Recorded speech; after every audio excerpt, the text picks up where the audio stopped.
My name is Kulego Andreas Makai. I was born and bred in Maritime, but now due to work I live in the lovely city of Durban. I was always fascinated about the lights that I used to see glowing outside from offshore. Whenever as a youngster I come to Durban, and from there I got interested as to what's really going on behind those lights.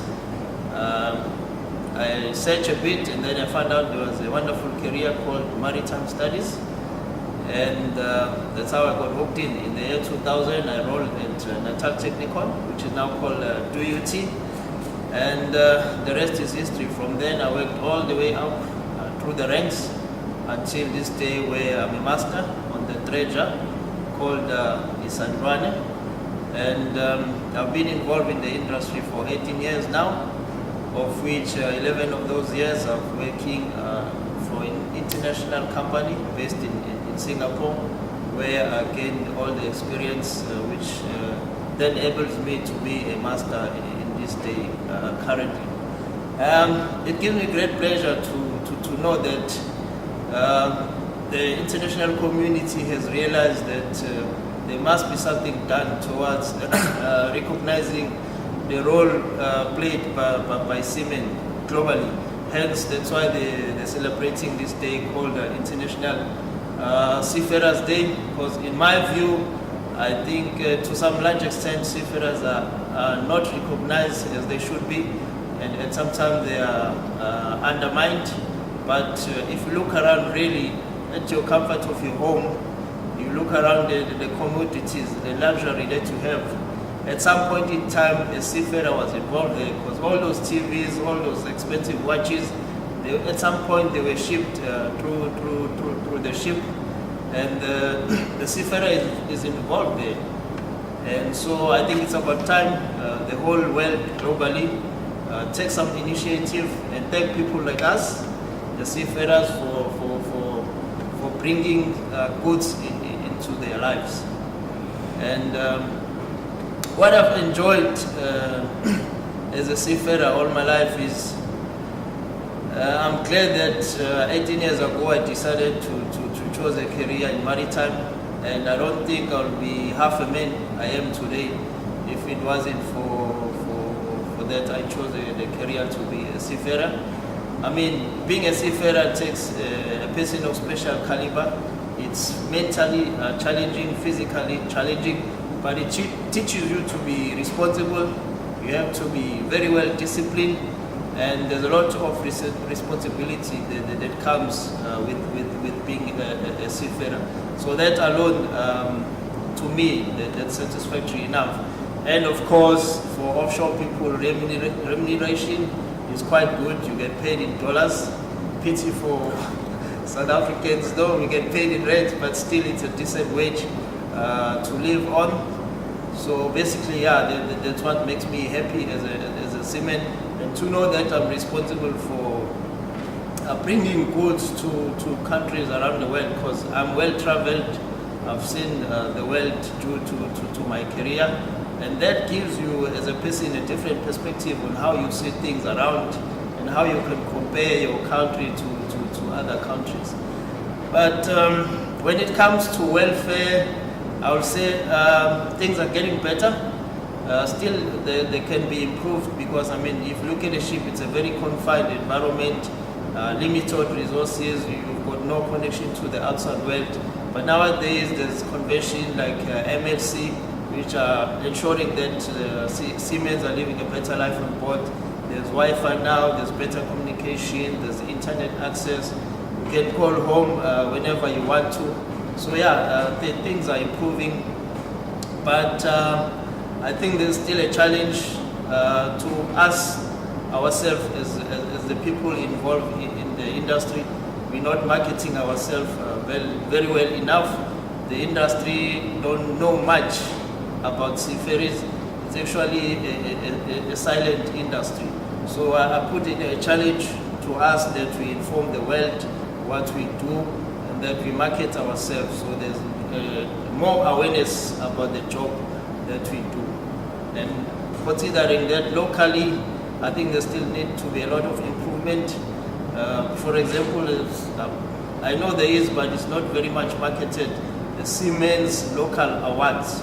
I mean, there's people who are doing exceptional work at sea in relation to maritime. They're doing a lot of contributions, but are they really being recognized? Are they being awarded? Are they being motivated to carry on? And also, it's show off to the young people that there is a career and they can be motivated and one day aspire to be seafarers as well. But overall, I'm glad I was a seafarer. Seafarer is a wonderful career. I think you've covered pretty much everything except just one tiny little thing. Okay, no problem. You've mentioned one or two challenges that seafarers face. Yes. It's a dangerous environment, but it's also a very thrilling environment. That's true. But what personal issues, perhaps, things that impact you negatively in the environment that you would like to see change? Let me give an example. For some seafarers, being away from home for anything up to 8 months sometimes is a challenge. And it frustrates them to an extent.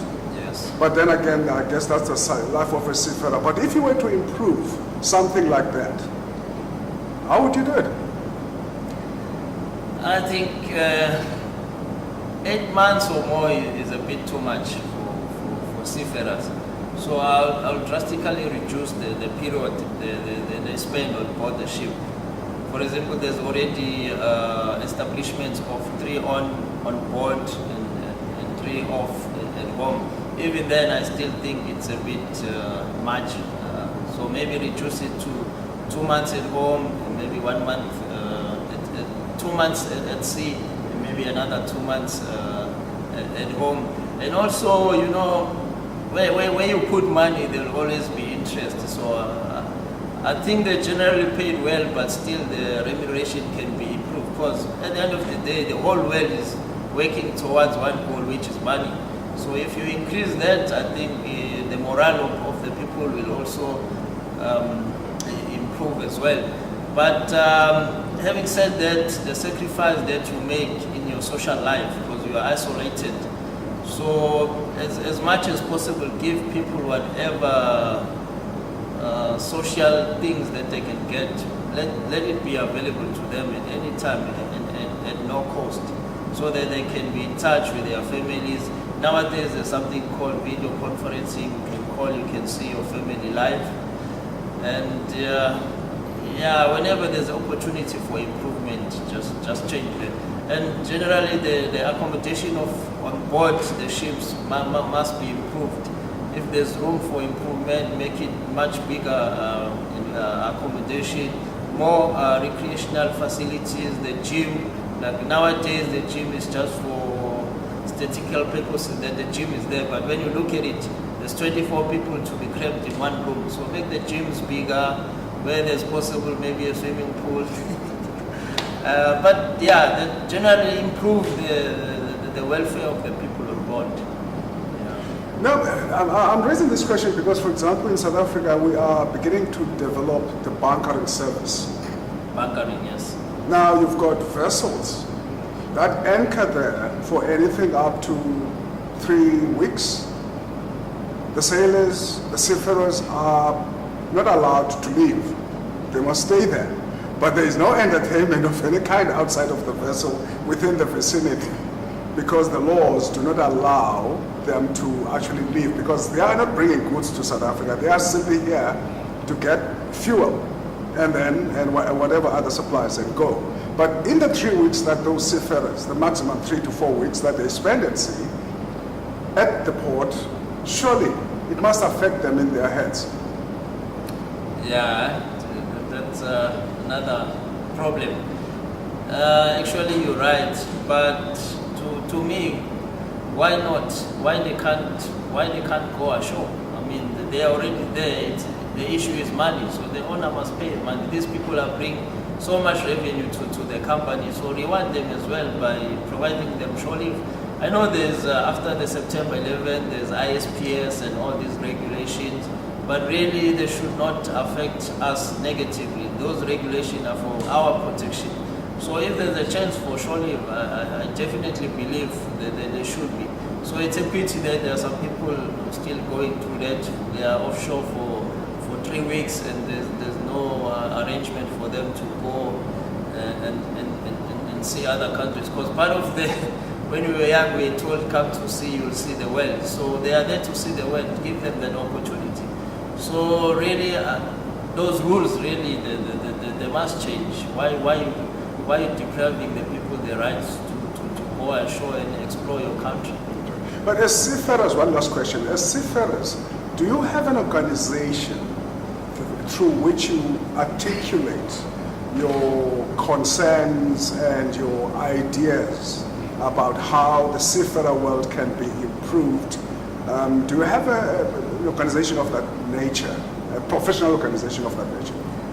The only one I know of is ITF, which is an international organization that speaks on behalf of the seamen. But to assess those people, then it's another mission. Because locally, well, they're not really advertised that much. But also there's facilities like Siemens missions, and the Siemens mission work hand in hand with ITF. So if you have issues, you can go and address those issues by the Siemens mission. For example, there were cases where Siemens have not been paid for over 2 months or 3 months, sometimes even more. When the ship goes into port, they will take the issue to the Siemens mission, and the Siemens mission take the issue to the ITF, and then the ship will be sort of like detained there until the wages are sorted. But having said that, maybe that's another point to be looked at by the people actually involved in the industry, and maybe more organizations which are sort of representing the seafarers, talking on behalf of the seafarers. Maybe more should be established, starting locally. I mean, for example, there's SATAU, but SATAU is just an umbrella looking at all the other interests of other workers involved in transport. But there's no specific organization which deals with the seafarers' issues. So maybe, yeah, that's a good point you raised. Maybe that's another opportunity that needs to be exploited. More organizations speaking on behalf of the seafarers. Especially given that we are now trying hard to develop the maritime sector. Yes. And trying to attract as many people as is possible in different careers. Yes, that's true. Captain, truly appreciate your time, sir. Thank you very much. Thank you very much. I will say it's a great pleasure to talk on behalf of seafarers, and initiations like this should be promoted quite often. Thank you, sir. I Thank appreciate you. it.